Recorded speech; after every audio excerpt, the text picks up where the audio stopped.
أعوذ بالله من الشيطان الرجيم. بسم الله الرحمن الرحيم. سيقول السفهاء من الناس ما ولاهم عن قبلتهم التي كانوا عليها قل لله المشرق والمغرب يهدي من يشاء إلى صراط مستقيم وكذلك جعلناكم أمة وسطا لتكونوا شهداء على الناس ويكون الرسول عليكم شهيدا وما جعلنا القبلة التي كنت عليها إلا لنعلم من يتبع الرسول ممن ينقلب على عقبيه وإن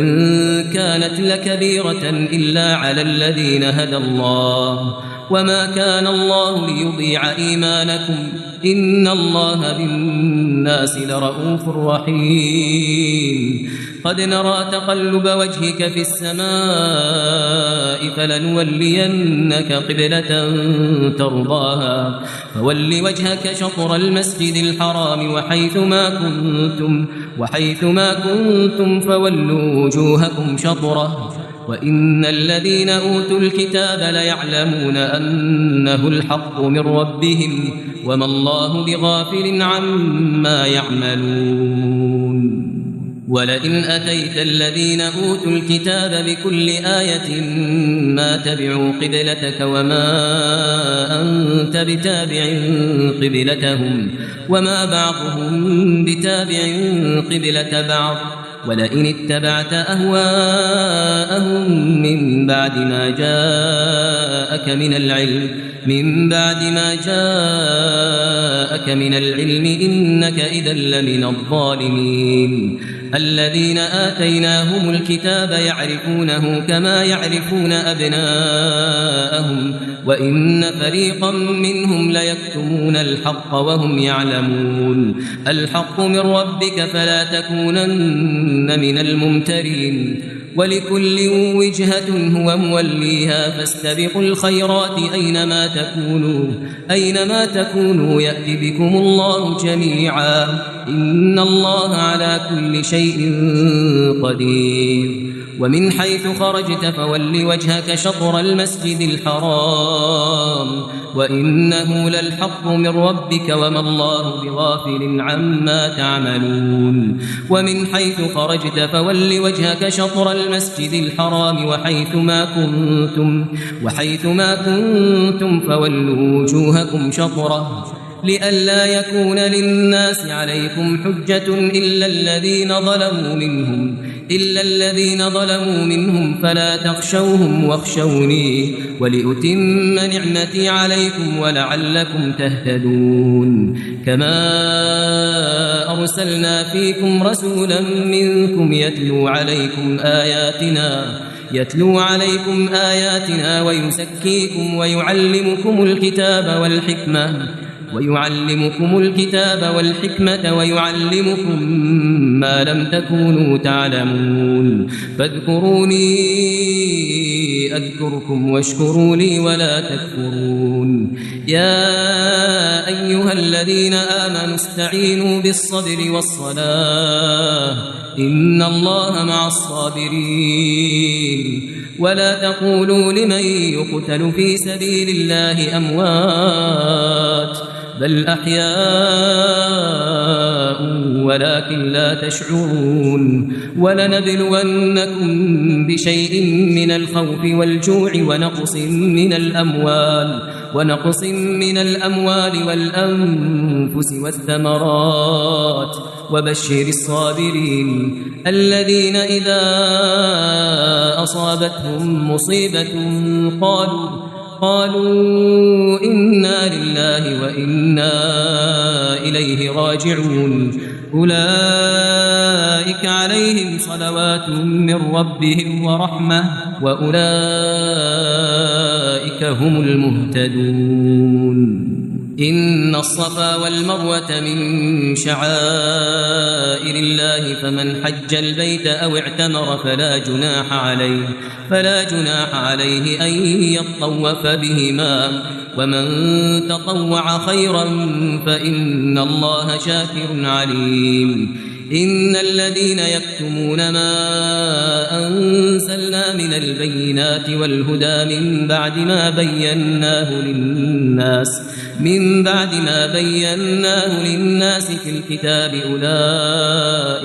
أولئك يلعنهم الله ويلعنهم اللاعنون إلا الذين تابوا وأصلحوا وبينوا فأولئك أتوب عليهم وأنا التواب الرحيم إن الذين كفروا وماتوا وهم كفار أولئك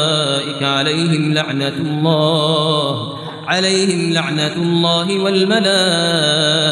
والناس أجمعين خالدين فيها لا يخفف عنهم العذاب ولا هم ينظرون وإلهكم إله واحد لا إله إلا هو الرحمن الرحيم إن في خلق السماوات والأرض واختلاف الليل والنهار والفلك التي تجري في البحر بما ينفع الناس وما أنزل الله من السماء من ماء فأحيا به الأرض بعد موتها وبث فيها من كل دابة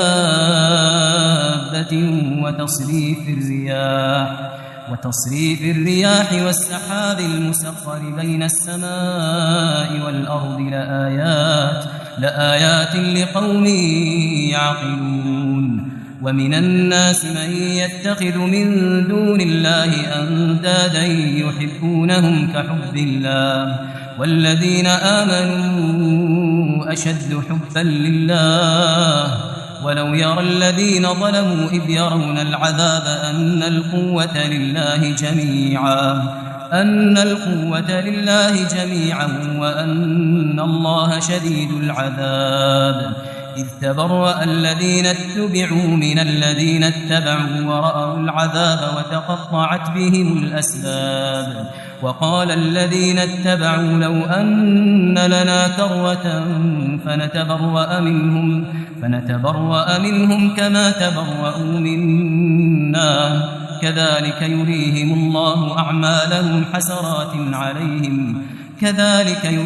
الله أعمالهم حسرات عليهم وما هم بخارجين من النار يا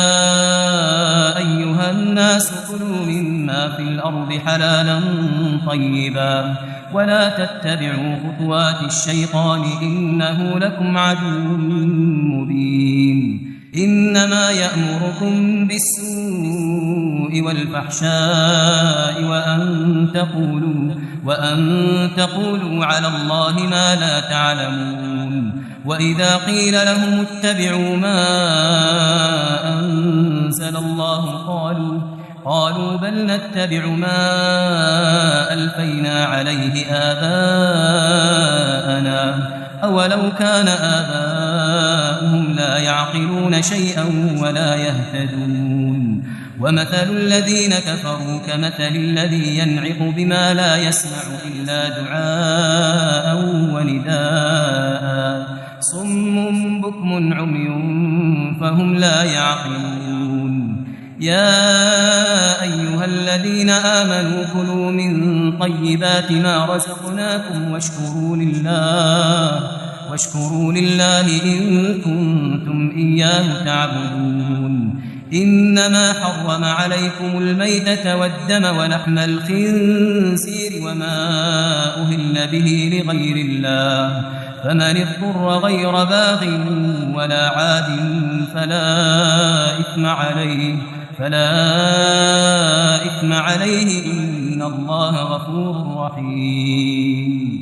إن الذين يكتمون ما أنزل الله من الكتاب ويشترون به ثمنا قليلا أولئك ما يأكلون في بطونهم إلا النار ولا يكلمهم الله يوم القيامة ولا يزكيهم ولهم عذاب أليم. أولئك الذين اشتروا الضلالة بالهدى والعذاب بالمغفرة فما أصبرهم على النار ذلك بأن الله نزل الكتاب بالحق وإن الذين اختلفوا في الكتاب لفي شقاق بعيد. ليس البر أن تولوا وجوهكم قبل المشرق والمغرب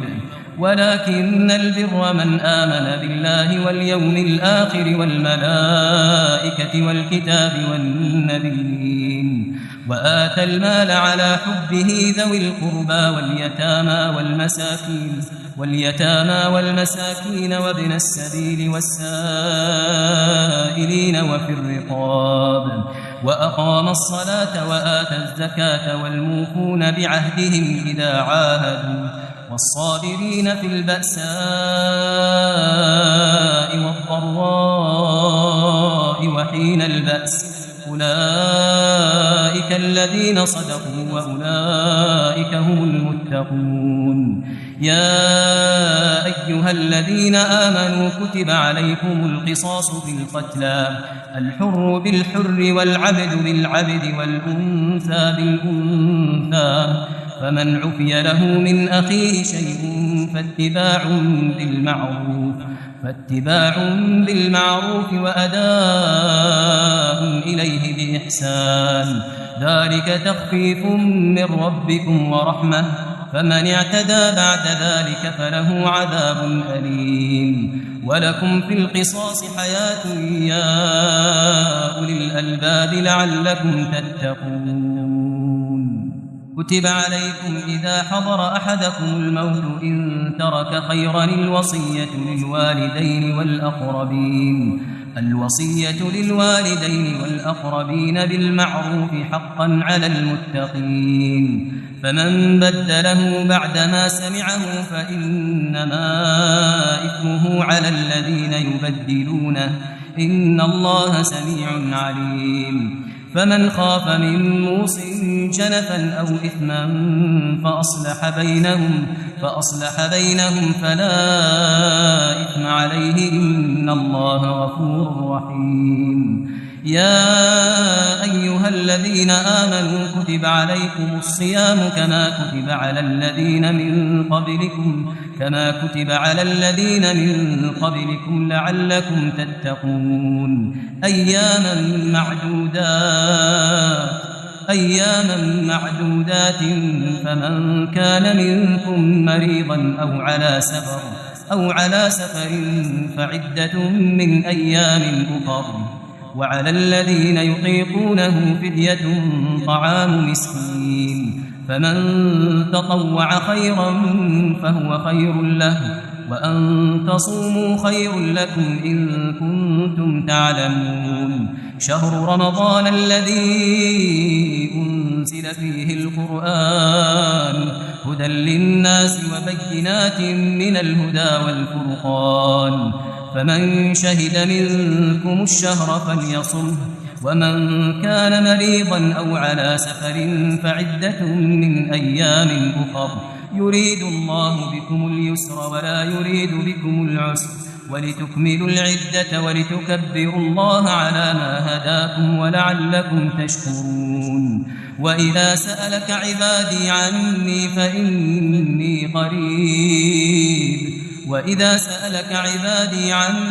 فإني قريب أجيب دعوة الداع إذا دعان فليستجيبوا لي وليؤمنوا بي لعلهم يرشدون. أحل لكم ليلة الصيام الرفث إلى نسائكم هن لباس لكم وأنتم لباس لهن علم الله أنكم كنتم تختانون أنفسكم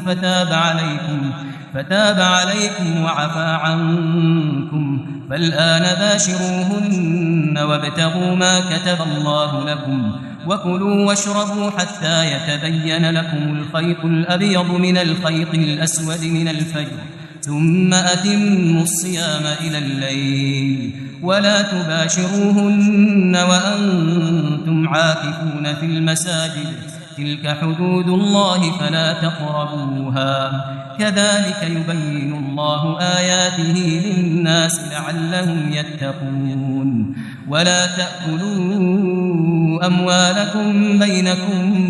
بالباطل وتدلوا بها إلى الحكام لتأكلوا فريقا من أموال الناس بالإثم وأنتم تعلمون يسألونك عن الأهلة قل هي مواقيت للناس والحج وليس البر بأن تأتوا البيوت من ظهورها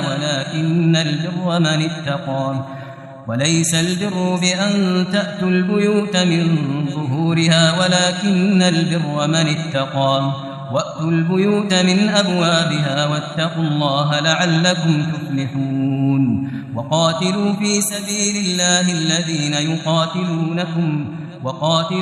سبيل الله الذين يقاتلونكم ولا تعتدوا إن الله لا يحب المعتدين واقتلوهم حيث ثقفتموهم وأخرجوهم من حيث أخرجوكم والفتنة أشد من القتل ولا تقاتلوهم عند المسجد الحرام حتى يقاتلوكم فيه فإن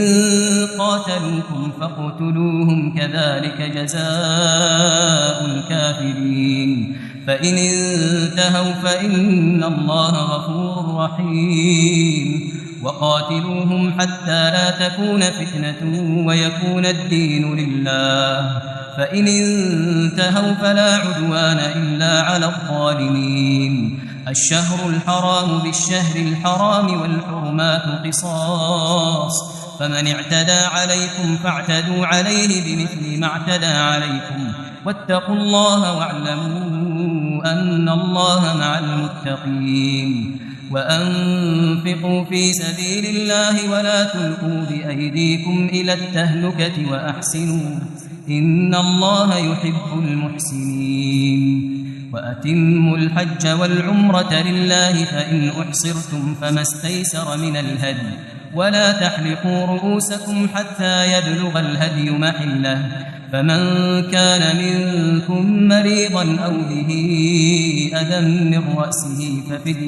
ففدية من صيام أو صدقة أو نسك فإذا أمنتم فمن تمتع بالعمرة إلى الحج فما استيسر من الهدي فمن لم يجد فصيام 3 أيام في الحج وسبعة إذا رجعتم تلك 10 كاملة ذلك لمن لم يكن أهله حاضر المسجد الحرام واتقوا الله واعلموا أن الله شديد العقاب الحج أشهر معلومات فمن فرض فيهن الحج فلا رفث ولا فسوق ولا جدال في الحج وما تفعلوا من خير يعلمه الله وتزودوا فإن خير الزاد التقوى واتقون يا أولي الألباب ليس عليكم جناح أن تبتغوا فضلا من ربكم فإذا أفضتم من عرفات فاذكروا الله عند المشعر الحرام واذكروه كما هداكم وإن كنتم من قبله لمن الضالين ثم أفيضوا من حيث أفاض الناس واستغفروا الله إن الله غفور رحيم فإذا قضيتم مناسككم فاذكروا الله كذكركم آباءكم أو أشد ذكرا فمن الناس من يقول ربنا آتنا في الدنيا وما له في الآخرة من خلاق ومنهم من يقول ربنا آتنا في الدنيا حسنة وفي الآخرة حسنة وقنا عذاب النار أولئك فأولئك لهم نصيب مما كسبوا والله سريع الحساب واذكروا الله في أيام معدودات فمن تعجل في يومين فلا إثم عليه ومن تأخر فلا إثم عليه لمن اتقى واتقوا الله واعلموا أنكم إليه تحشرون ومن الناس من يعجبك قوله في الحياة الدنيا ويشهد الله على ما في قلبه وهو ألد الخصام وإذا تولى سعى في الأرض ليفسد فيها ويهلك الحرث والنسل والله لا يحب الفساد وإذا قيل له اتق الله أخذته العزة بالإثم فحسبه جهنم ولبئس المهاد ومن الناس من يشري نفسه ابتغاء مرضات الله والله رؤوف بالعباد يا أيها الذين آمنوا ادخلوا في السلم كافة ولا تتبعوا خطوات الشيطان إنه لكم عدو مبين فإن سللتم من بعد ما جاءتكم البينات فاعلموا أن الله عزيز حكيم هل ينظرون إلا أن يأتيهم الله في ظلل من الغمام والملائكة وقضي الأمر وإلى الله ترجع الأمور سل بني إسرائيل كم آتيناهم من آية بينة ومن يبدل نعمة الله من بعد ما جاءته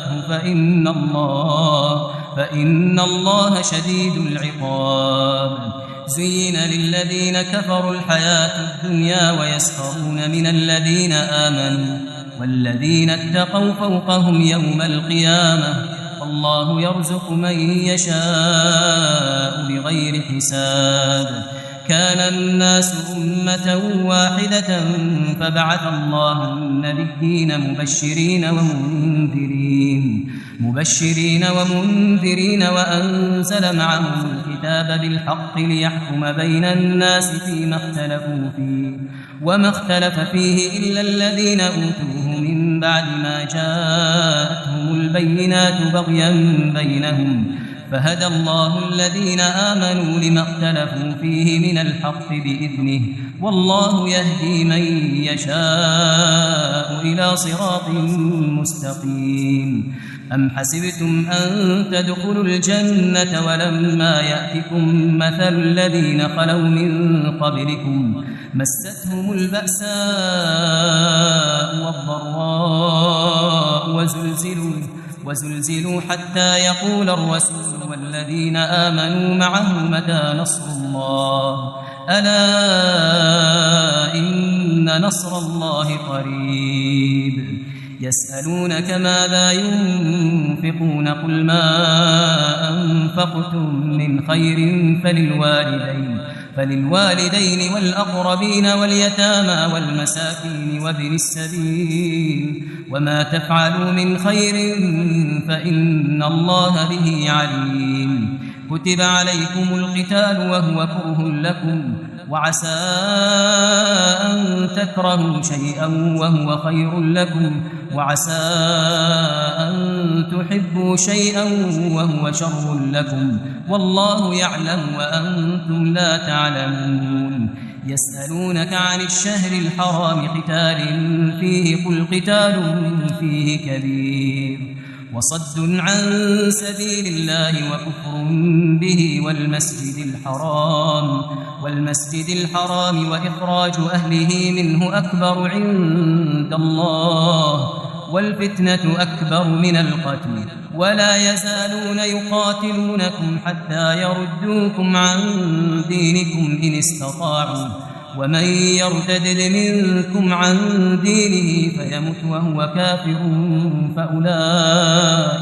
فأولئك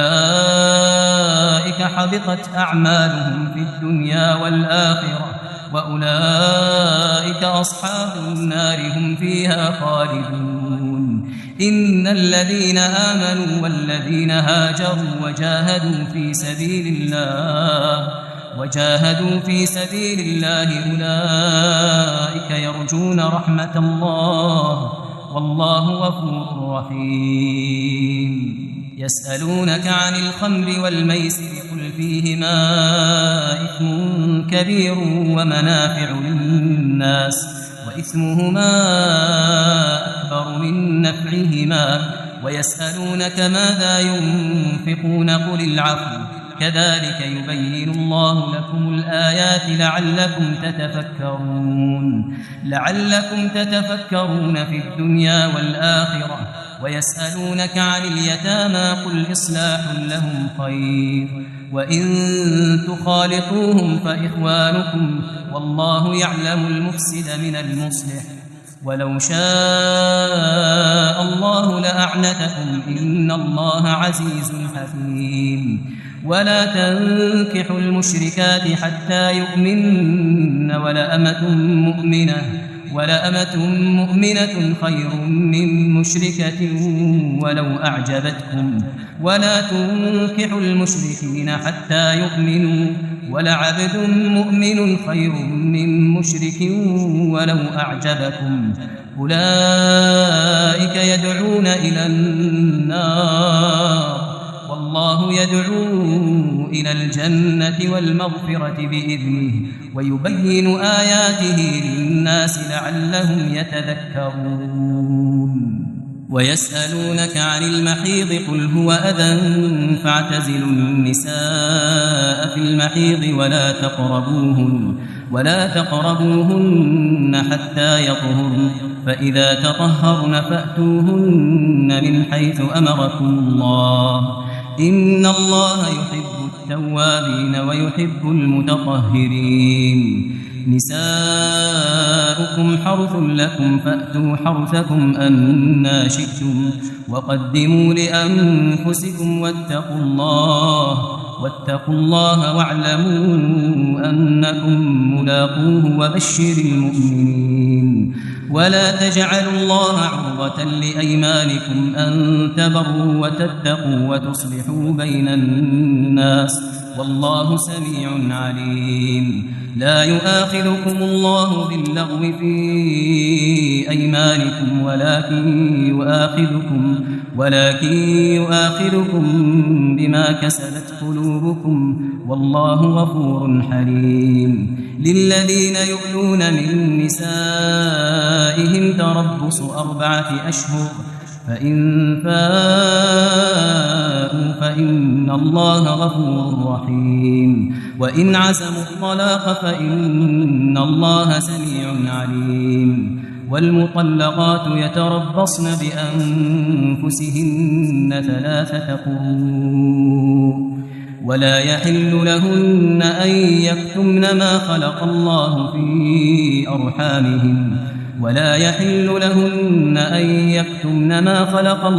في أرحامهن إن كن يؤمن بالله واليوم الآخر وبعولتهن أحق بردهن في ذلك إن أرادوا إصلاحا ولهن مثل الذي عليهن بالمعروف وللرجال عليهن درجة والله عزيز حكيم. الطلاق 2 فإمساك بمعروف أو تسريح بإحسان ولا يحل لكم أن تأخذوا مما آتيتموهن شيئا إلا أن يخافا ألا يقيما حدود الله فإن خفتم ألا يقيما حدود الله فلا جناح عليهما فيما افتدت به تلك حدود الله فلا تعتدوها ومن يتعد حدود الله فأولئك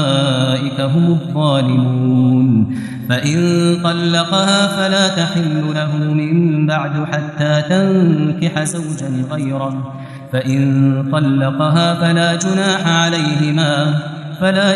عليهما أن يتراجعا إن ظنا أن يقيما حدود الله، وتلك حدود الله يبينها لقوم يعلمون. وإذا طلقتم النساء فبلغن أجلهن فأمسكوهن بمعروف أو سرحوهن بمعروف، ولا تمسكوهن ضرارا لتعتدوا، ومن يفعل ذلك فقد ظلم نفسه. ولا تتخذوا آيات الله هزوا، واذكروا نعمة الله عليكم وما أنزل عليكم من الكتاب والحكمة يعظكم به، واتقوا الله واعلموا أن الله بكل شيء عليم. وإذا طلقتم النساء فبلغن أجلهن فلا تعضلوهن أن ينكحن أزواجهن إذا تراضوا بينهم بالمعروف، ذلك يوعظ به من كان منكم يؤمن بالله واليوم الآخر،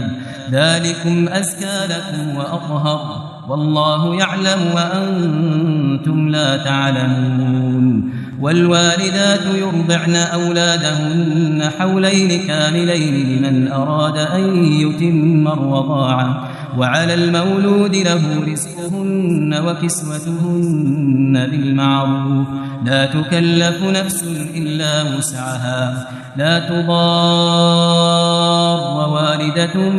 بولدها ولا مولود له بولده، وعلى الوارث مثل ذلك، فإن أرادا فصالا عن تراض منهما وتشاور فلا جناح عليهما. وإن أردتم أن تسترضعوا أولادكم فلا جناح عليكم إذا سلمتم ما آتيتم بالمعروف، واتقوا الله واعلموا أن الله بما تعملون بصير. والذين يتوفون منكم ويذرون أزواجا يتربصن بأنفسهن 4 أشهر و10، فإذا بلغن أجلهن فلا جناح عليكم فيما فعلن في أنفسهن بالمعروف، والله بما تعملون خبير. ولا جناح عليكم فيما عرفتم به من خطبة النساء أو أكننتم في أنفسكم، علم الله أنكم ستذكرونهن ولكن لا تواعدوهن سرا إلا أن تقولوا قولا معروفا، ولا تعزموا عقدة النكاح حتى يبلغ الكتاب أجله، واعلموا أن الله يعلم ما في أنفسكم فاحذروه، واعلموا أن الله غفور حليم. لا جناح عليكم إن طلقتم النساء ما لم تمسوهن أو تفرضوا لهن فريضة، ومتعوهن على الموسع قدره وعلى المقتر قدره متاعا بالمعروف حقا على المحسنين. وإن طلقتموهن من قبل أن تمسوهن وقد فرضتم لهن فريضة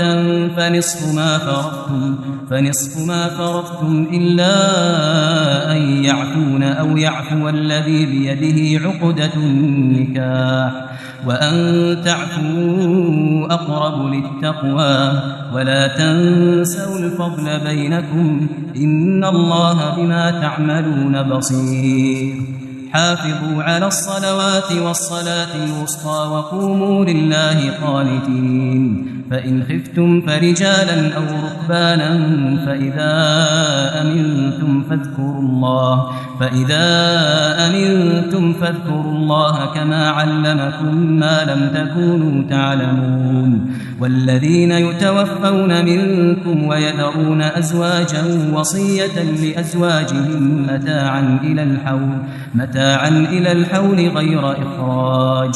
فإن خرجن فلا جناح عليكم فيما فعلن في أنفسهن من معروف والله عزيز حكيم وللمطلقات متاع بالمعروف حقا على المتقين كذلك يبين الله لكم آياته لعلكم تعقلون ألم تر إلى الذين خرجوا من ديارهم وهم ألوف حذر الموت فقال لهم الله موتوا ثم أحياهم إن الله لذو فضل على الناس ولكن أكثر الناس لا يشكرون وقاتلوا في سبيل الله واعلموا أن الله سميع عليم من ذا الذي يقرض الله قرضا حسنا فيضاعفه له أضعافا كثيرة والله يقبض ويبسط وإليه ترجعون ألم تر إلى الملأ من بني إسرائيل من بعد موسى إذ قالوا لنبي له ابعث لنا ملكا نقاتل في سبيل الله قال هل عسيتم إن كتب عليكم القتال ألا تقاتلوا قالوا وما لنا ألا نقاتل في سبيل الله وقد أخرجنا من ديارنا وأبنائنا فلما كتب عليهم القتال تولوا إلا قليلا منهم والله عليم بالظالمين وقال لهم نبيهم إن الله قد بعث لكم طالوت ملكا قالوا أنى يكون له الملك علينا ونحن أحق بالملك منه ولم يؤت سعة من المال قال إن الله اصطفاه عليكم وزاده بسطة في العلم والجسم والله يؤتي ملكه من يشاء والله واسع عليم والله يؤتي ملكه من يشاء والله واسع عليم وقال لهم نبيهم إن آية ملكه أن يأتيكم التابوت فيه سكينة من ربكم وبقية مما ترك آل موسى وآل هارون تحمله الملائكة إن في ذلك لآية لكم إن كنتم مؤمنين فلما فصل طالوت بالجنود قال إن الله مبتليكم بنهر فمن شرب منه فليس مني ومن لم يطعمه فإنه مني إلا من اغترف غرفة بيده فشربوا منه إلا قليلا منهم فلما جاوزه هو والذين آمنوا معه قالوا لا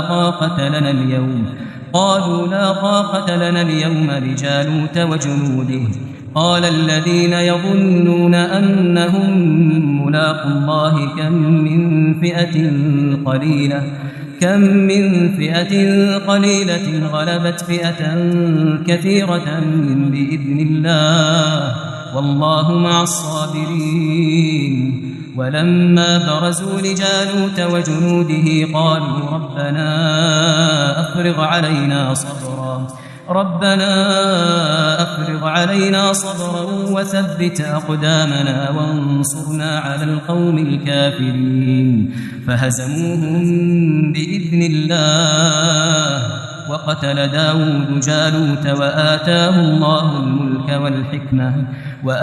الله الملك والحكمة وعلمه مما يشاء ولولا دفع الله الناس بعضهم ببعض لفسدت الأرض ولكن الله ذو فضل على العالمين تلك آيات الله نتلوها عليك بالحق وإنك لمن المرسلين تلك الرسل فضلنا بعضهم على بعض منهم من كلم الله ورفع بعضهم درجات وآتينا عيسى ابن مريم البينات وأيدناه بروح القدس ولو شاء الله ما اقتتل الذين من بعد ما جاءتهم البينات ولكن اختلفوا فمنهم من آمن ومنهم من كفر ولو شاء الله ما اقتتلوا ولكن الله يفعل ما يريد يا أيها الذين آمنوا أنفقوا مما رزقناكم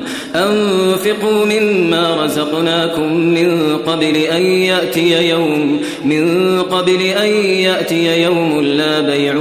فيه ولا خلة ولا شفاعة والكافرون هم الظالمون الله لا إله إلا هو الحي القيوم لا تأخذه سنة ولا نوم له ما في السماوات وما في الأرض من ذا الذي يشفع عنده إلا بإذنه يعلم ما بين أيديهم وما خلفهم ولا يحيطون بشيء من علمه إلا بما شاء وسع كرسيه السماوات والأرض ولا يؤوده حفظهما وهو العلي العظيم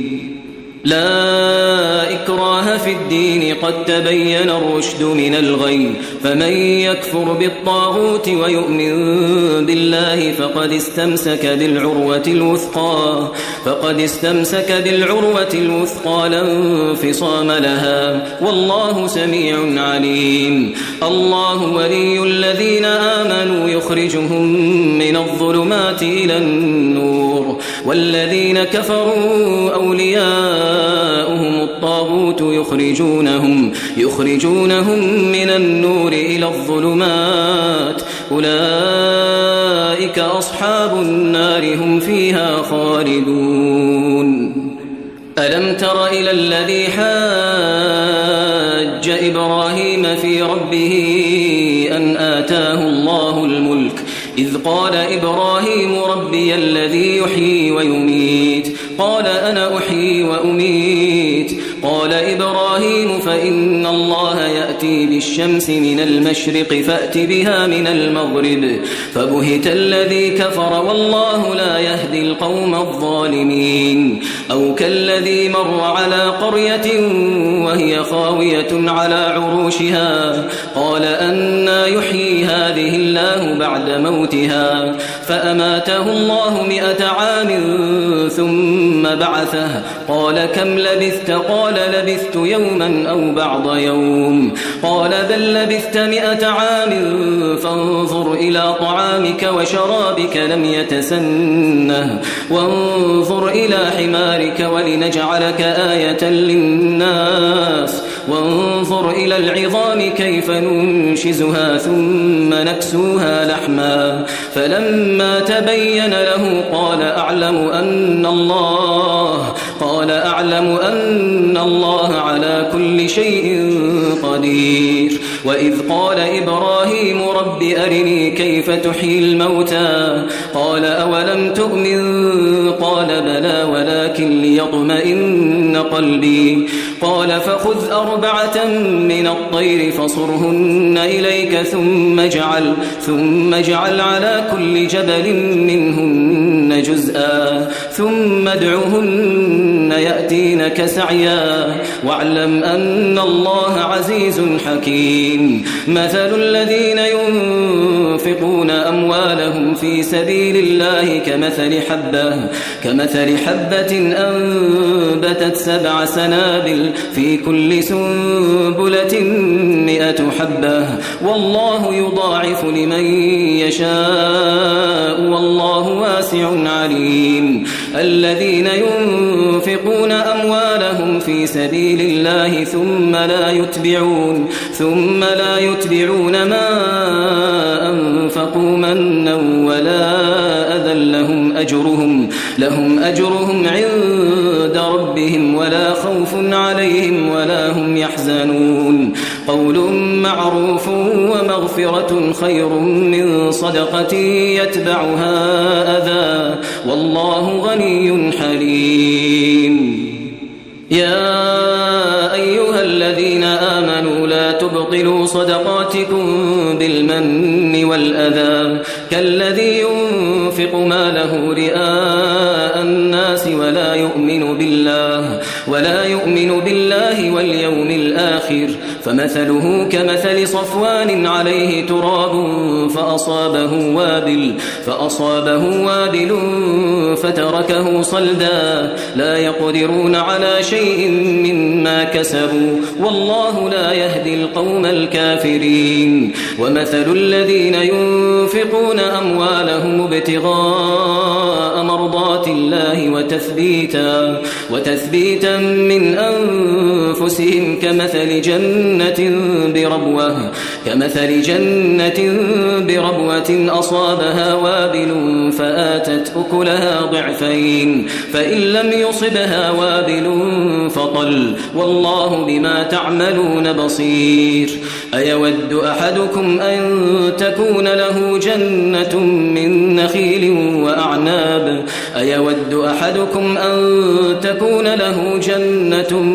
نخيل وأعناب تجري من تحتها الأنهار له فيها من كل الثمرات وأصابه الكبر وله ذرية ضعفاء فأصابها إعصار فيه نار فاحترقت كذلك يبين الله لكم الآيات لعلكم تتفكرون. يا أيها الذين آمنوا أنفقوا من طيبات ما كسبتم ومما أخرجنا لكم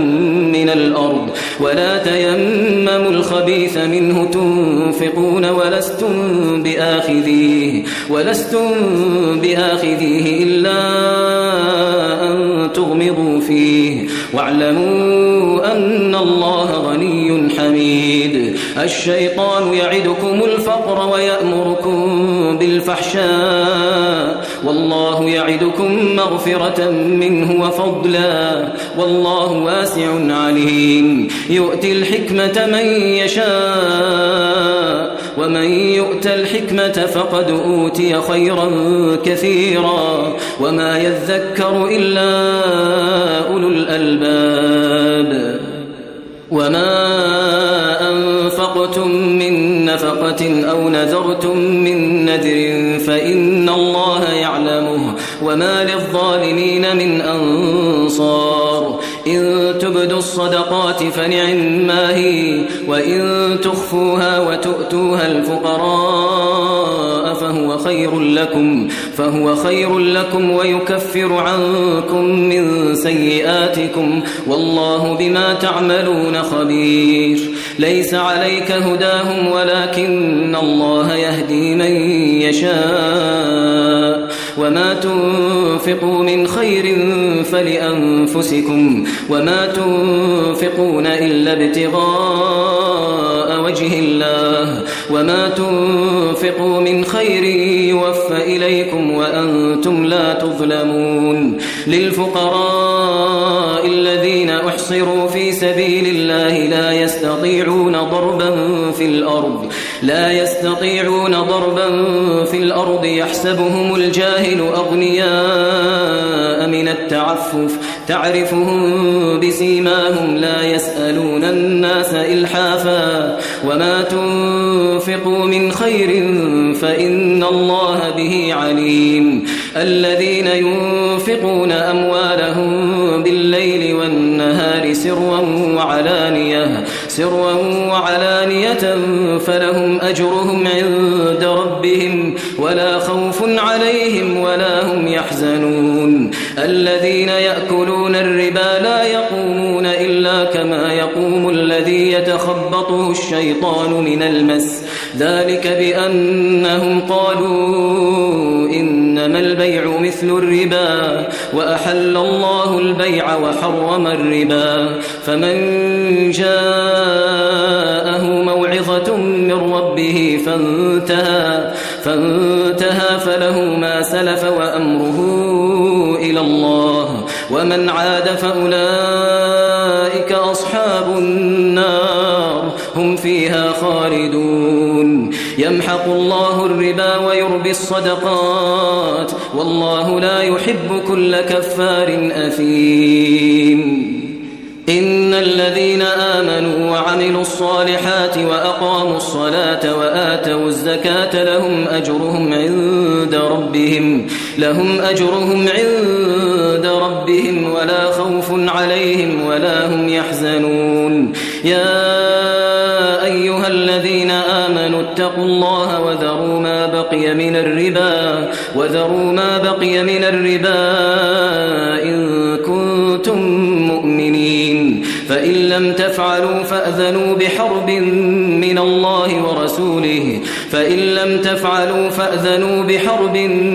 الله ورسوله وإن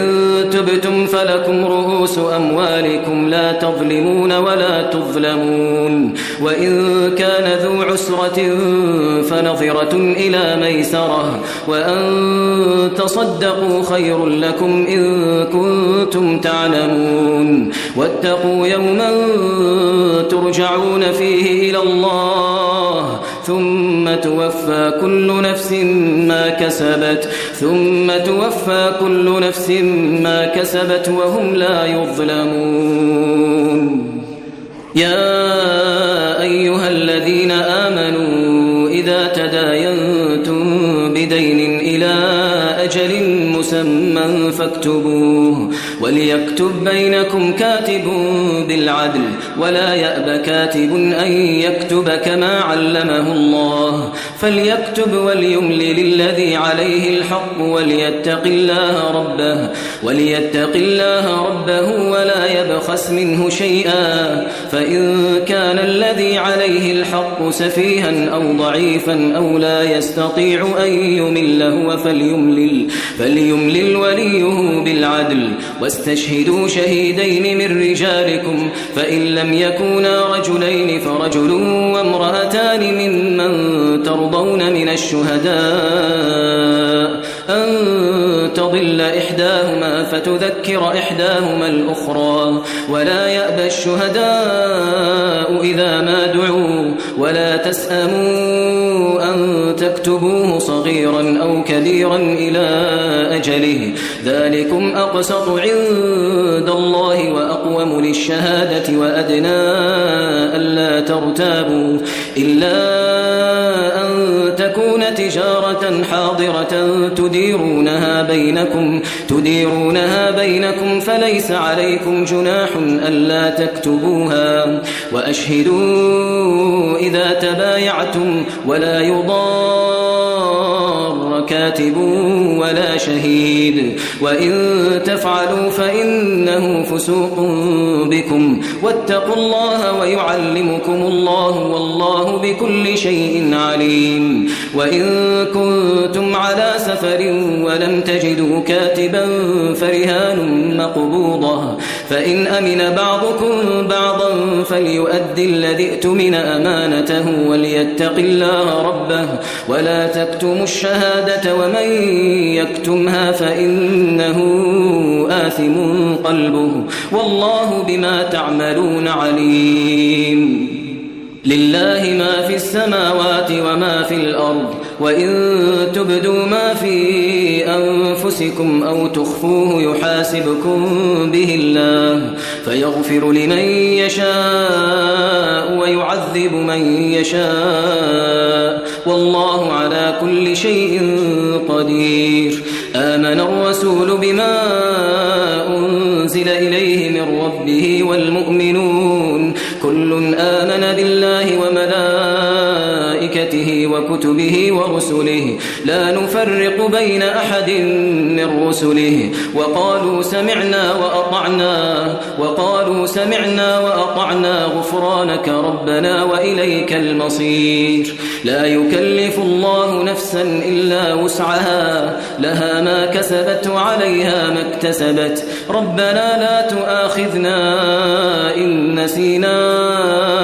أو أخطأنا ربنا ولا تحمل علينا إصرا كما حملته على الذين من قبلنا ربنا